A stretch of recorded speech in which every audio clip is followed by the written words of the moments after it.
All right, let's take 5.375 and get that to a fraction. So we want to convert 5.375 to a fraction. First thing I'm going to do is I'm going to forget about the 5. I'm going to focus on the 0.375. I'm going to call that 0.375. And then let's just put it over 1. So we have the start of a fraction. And if we can get this to be a whole number, that'd make things a whole lot easier. So why don't we multiply that by 1,000? So if we multiply it by 1,000, 1,000 times 0.375, that equals 375. So now we have a whole number.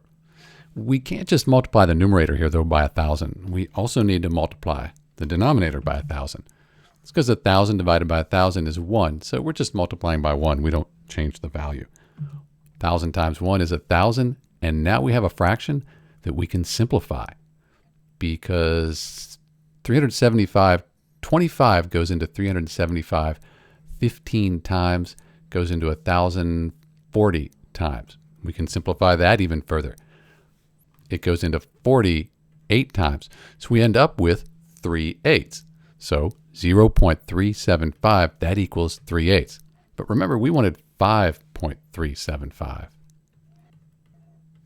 So we can take our 5, just put 5 here, and remember, 0.375 equals 3/8. So for this part right here, we just write 3/8.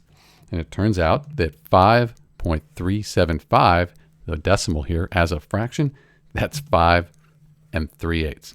That's how you do it. It's Dr. B. Thanks for watching.